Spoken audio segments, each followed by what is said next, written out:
73 million യൂറോയ്ക്ക് ഗ്യോക്കെറസിനെ Arsenal sign ചെയ്തിരിക്കുകയാണ്. ഇപ്പം ഗ്യോക്കെറസിനെ കുറിച്ച് പറയുകയാണെന്നുണ്ടെങ്കിൽ 27 വയസ്സാണ് പ്രായം. അതേപോലെ തന്നെ 6.2 അടി ഉയരമുണ്ട്. വിച്ച് മീൻസ് 189 സെൻറ്റിമീറ്റർ ഹൈറ്റുള്ള ഒരു പ്ലെയറാണ്.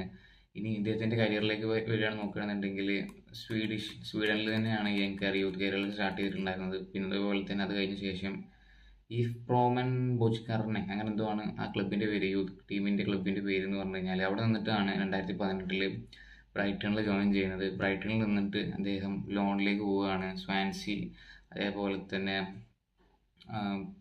ബുണ്ടസ് ലീഗ് ബേസ് ചെയ്തിട്ടുള്ള സെക്കൻഡ് ഡിവിഷനിൽ കളിക്കുന്ന ക്ലബ്ബായിട്ടുള്ള സെൻറ്റ് പോളി, അതേപോലെ തന്നെ EFL ഇവർ ക്ലബ്ബായിട്ടുള്ള കോവൻട്രി സിറ്റി, ഇങ്ങനെയുള്ള ക്ലബ്ബിലേക്ക് അദ്ദേഹം പോകുന്നുണ്ട്. അങ്ങനെ 2021 കോവൻട്രി പെർമനന്റ് ഡീൽ സൈൻ ചെയ്യുന്നുണ്ട്. അവിടെ വെച്ചിട്ടാണ് അദ്ദേഹത്തിന് കരിയറിൽ സത്യം പറഞ്ഞ ബ്രേക്ക് ത്രൂ വരുന്നത്. EFL അദ്ദേഹത്തിൻ്റെ 2021 അല്ലെങ്കിൽ 2021-22 സീസണിൽ തീർച്ചയായിട്ടും ഒരു ബ്രേക്ക് ത്രൂ സീസൺ ആയിരുന്നു. അവിടെ നല്ല പെർഫോമൻസ് ആണ് പിന്നീട് വന്ന സീസണിൽ കാഴ്ചവെച്ചിട്ടുണ്ടായിരുന്നത്. പിന്നെ 2023-24 സീസണിൽ ഈ പറയുന്ന പോലെ 20 മില്യൺ യൂറോ കൊടുത്തുകൊണ്ട് സ്പോർട്ടിംഗ് ഇദ്ദേഹത്തെ സൈൻ ചെയ്യുകയാണ്. അവിടെ നിന്നിട്ടാണ് വിക്ടർ ഗ്യോക്കെറസ് എന്ന് പറയുന്ന താരം സൂപ്പർ താരമാകുന്നതാണ്. Super duper ഹിറ്റാണ്. പിന്നെ അവിടെ നിന്നിട്ട് കഴിഞ്ഞ വർഷം അദ്ദേഹം ടീമിലെത്തിയ ശേഷം ഫസ്റ്റ് സീസണിൽ സ്പോർട്ടിങ്ങിൽ 29 ഗോളൊക്കെയാണ് ലീഗ് സ്റ്റേജിൽ അടിച്ചിട്ടുള്ളത്. കഴിഞ്ഞ വർഷമാണെങ്കിൽ ഏകദേശം 36-39 ഗോളൊക്കെ അടിച്ചിട്ടുണ്ട്. ഇപ്പോൾ ഇദ്ദേഹത്തിൻ്റെ സ്ട്രെങ്ത്തിലേക്ക് വന്ന് നോക്കുകയാണെന്നുണ്ടെങ്കിൽ നല്ല രീതിയിൽ ഫിനിഷിങ് കെൽപ്പുള്ളൊരു പ്ലെയറാണ്. നല്ല പേസുള്ള പ്ലെയറാണ്. Dribbling was good. പക്ഷേ 3 സ്റ്റാർ റേറ്റിംഗ് ഒക്കെ ഉള്ളൂ ഡ്രിബ്ലിങ്ങിൽ. പിന്നെ അതേപോലെ പാസിംഗ് ഉണ്ട്. പിന്നെ ഫിസിക്ക് എടുത്ത് പറയേണ്ട സംഭവമാണ്. നല്ല ഫിസിക്കുള്ളൊരു പ്ലെയറാണ്. നല്ല രീതിയിൽ അത്യാവശ്യം 1.89 സെൻറ്റിമീറ്റർ എന്നതിലുപരി നല്ല സ്ട്രോങ് മസിൽസ് ഒക്കെ ഉള്ളൊരു പ്ലെയറാണ്. പിന്നെ വീക്ക്നെസ്സിലേക്ക് വരികയാണെന്നുണ്ടെങ്കിൽ ഡിഫൻസീവ് കോൺട്രിബ്യൂഷനിൽ ഇത്തിരി ഇഷ്യൂസ് ഉണ്ട്. പിന്നെ ഹെഡിങ്ങിൽ ചെറിയ ഇഷ്യൂസ് കാണുന്നുണ്ട് എന്നാണ് പറയുന്നത്. പിന്നെ വൺ ടച്ച് ഫിനിഷിങ് സംഭവങ്ങൾ, ഇതിന് ഫസ്റ്റ് ടച്ച് ഒന്നും അത്ര വലിയ മെച്ചമില്ല എന്ന് പറഞ്ഞു കേട്ടിട്ടുണ്ട്. അപ്പം നമുക്കറിയാം, ഇപ്പം പോർച്ചുഗൽ ലീഗിൽ വന്നിട്ട് പല പ്ലേയേഴ്സും യൂറോപ്പിൽ ഫ്ലോപ്പായിട്ടുണ്ട്. എസ്പെഷ്യലി ഇപ്പോൾ റീസെൻ്റ്ലി നോക്കുകയാണെങ്കിൽ മഹ്ദി തെറാമി, അതേപോലെ തന്നെ ഡാർവിൻ ന്യൂനസ്, ലിവർപൂളിൻ്റെ ഡാർവിൻ ന്യൂനസ്, ഇവരൊക്കെ ഫ്ലോപ്പാണ്. ആ എക്സ്പെക്റ്റഡ് ലെവലിലേക്ക് ഇവർക്കൊന്നും വരാൻ സാധിച്ചിട്ടില്ല എന്നുള്ളതാണ്. അതേപോലെ തന്നെ വിക്ടർ ഗ്യോക്കെറസിൻ്റെ കേസ് പറയുമ്പോൾ ഇദ്ദേഹം ബ്രൈറ്റണിൽ കളിച്ചിട്ടുള്ള ഒരു പ്ലെയറാണ്. ബ്രൈറ്റൺ നമ്മൾ നോക്കുമ്പോൾ നമുക്കറിയാൻ പറ്റും ഇത്രയും പൊട്ടൻഷ്യലുള്ള ഇത്രയും ക്വാളിറ്റി ഉള്ള പ്ലേയേഴ്സിനൊന്നും, അല്ലെങ്കിൽ ഇങ്ങനെ ഒരു പൊട്ടൻഷ്യൽ കാണിക്കുന്ന പ്ലേയേഴ്സിനൊന്നും ഒരിക്കലും അവർ വിറ്റ് കളിയില്ല. കാരണം അവർ യങ്സ്റ്റേഴ്സിനെ കണ്ടെത്തുക, അവരെ കണ്ടുപിടിച്ച് ഡെവലപ്പ് ചെയ്യുക, വലിയ ക്ലബിനെ നോക്കി വെക്കുക, ഇതാണ് അവർ ചെയ്യുന്നത്. ഇതുപോലൊരു പ്രോസ്പെക്റ്റിനൊന്നും ഒരിക്കലും അവർ മിസ്സാക്കില്ല എന്നുള്ളത് അങ്ങനെ ഒരു കൺസേൺ അവിടെ നിൽക്കുന്നുണ്ട്. പിന്നെ ഇതിൽ എടുത്തു പറയേണ്ട കാര്യം 2018 ബ്രൈറ്റണിൽ ജോയിൻ ചെയ്യുന്നത്. 2021 പോകുന്നത്. ഇപ്പോൾ ബ്രൈറ്റൺ ഈ പറഞ്ഞ ഇത്രയും വലിയ രീതിയിൽ സൈനിങ്സും അല്ലെങ്കിൽ സെയിൽസും കാര്യങ്ങളൊക്കെ നടത്തി തുടങ്ങിയിട്ട് കുറച്ച് വർഷങ്ങളേ ആയിട്ടുള്ളൂ. യൂത്ത് പ്ലേയേഴ്സിൻ്റെ കണ്ടുപിടിച്ച് അല്ലെങ്കിൽ അവരെ ഡെവലപ്പ് ചെയ്ത് കൊണ്ടുവരുന്നു, അല്ലെങ്കിൽ ആ ഒരു ഫെയിമിലേക്ക് എത്തുന്നത് കുറച്ച് വർഷങ്ങളായിട്ടുള്ളൂ.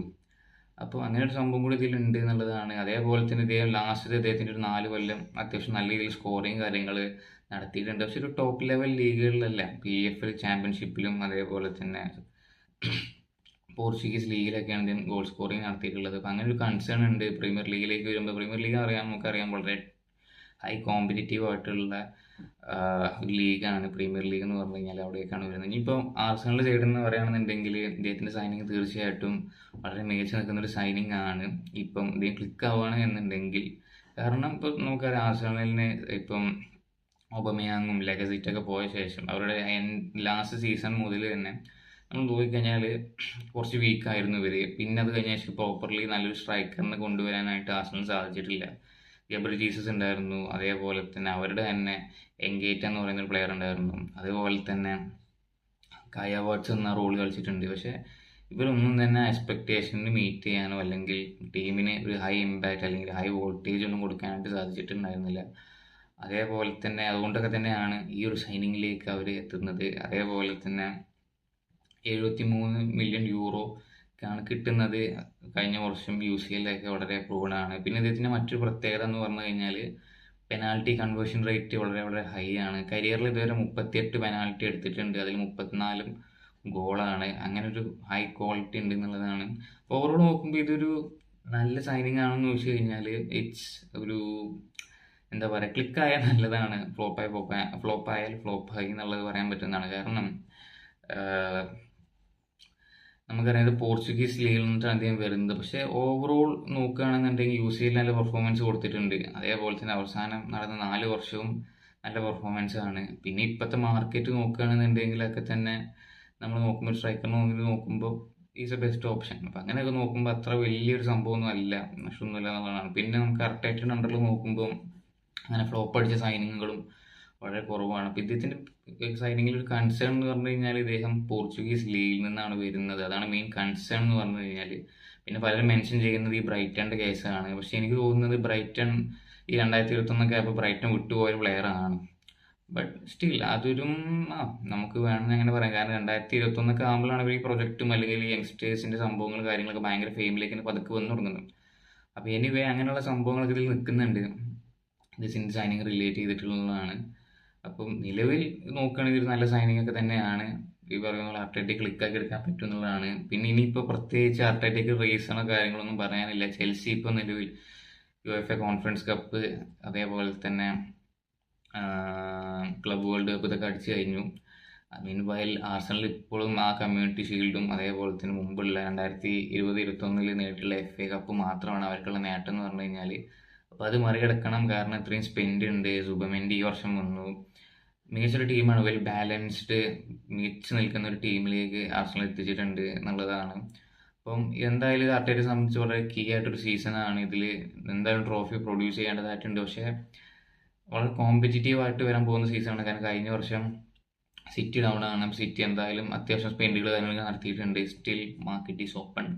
അതേപോലെ തന്നെ നമ്മൾ ലിവർപൂളിലേക്ക് വരികയാണെങ്കിൽ ലിവർപൂൾ ഇതുവരെ 300 മില്യൺ, അതായത് ഇന്ത്യൻ കറൻസി വെച്ച് പറയുകയാണെന്നുണ്ടെങ്കിൽ ഏകദേശം 3000 കോടി രൂപയാണ് ഇതുവരെ പൊട്ടിച്ചിട്ടുള്ളത്. അതേപോലെ തന്നെ ഇപ്പോൾ റോഡ്രിഗോനായിട്ടൊക്കെ ലിങ്ക് ഉണ്ട് എന്നാണ് പറഞ്ഞിരിക്കുന്നത്. സോ അങ്ങനെയുള്ള സംഭവങ്ങൾ നടക്കുന്നുണ്ട്. പ്രീമിയർ ലീഗ് എന്തായാലും അടുത്ത വർഷം വളരെ വളരെ ഹൈ കോമ്പറ്റീറ്റീവ് ആയിരിക്കും എന്നുള്ളതിൽ യാതൊരു സംശയമില്ല. ചെൽസിയും ഒപ്പം നിൽക്കുന്നുണ്ട് എന്നുള്ളതാണ്. മറ്റേ ക്ലബ് അപ്പോൾ എന്തായാലും അടുത്ത വർഷം പ്രീമിയർ ലീഗ് സത്യം പറഞ്ഞപ്പോൾ കഴിഞ്ഞ വർഷം നല്ലൊരു ചാൻസ് ആയിരുന്നു, നല്ല ഓപ്പർച്യൂണിറ്റി ആയിരുന്നു ആർസണലിനെ സംബന്ധിച്ച്. പക്ഷേ കഴിഞ്ഞ വർഷമാണെങ്കിൽ സ്ട്രൈക്കർ ഇല്ലാത്ത പ്രശ്നം നേരിട്ടിട്ടുണ്ട് നല്ല രീതിക്ക് തന്നെ. അവാർഡ്സ് കോമൗട്ടായി. പിന്നെ മെറീനൊക്കെയാണ് അവിടെ കളിച്ചിട്ടുണ്ടായിരുന്നത്. സത്യം കഴിഞ്ഞ വർഷം നല്ല സ്ട്രൈക്കർ ഉണ്ടായിരുന്നെങ്കിൽ ചിലപ്പോൾ അവർക്ക് കിട്ടാൻ സാധ്യതകൾ ഉണ്ടായേനെ എന്നുള്ളതാണ്. അപ്പോൾ എന്തായാലും ഇതിനെക്കുറിച്ചുള്ള നിങ്ങളുടെ അഭിപ്രായങ്ങൾ കമൻറ്റ് ചെയ്യുക. തീർച്ചയായിട്ടും ഈ വീഡിയോയിൽ വിട്ടുപോയിട്ടുള്ള ഗോക്കറസിനെ കുറിച്ചുള്ള വിട്ടുപോയിട്ടുള്ള എന്തെങ്കിലും ഫാക്റ്റുകളോ ഫാക്ട്സുകളോ കാര്യങ്ങളോ എന്തെങ്കിലും ഉണ്ടെങ്കിൽ കമൻറ്റ് ചെയ്യുക.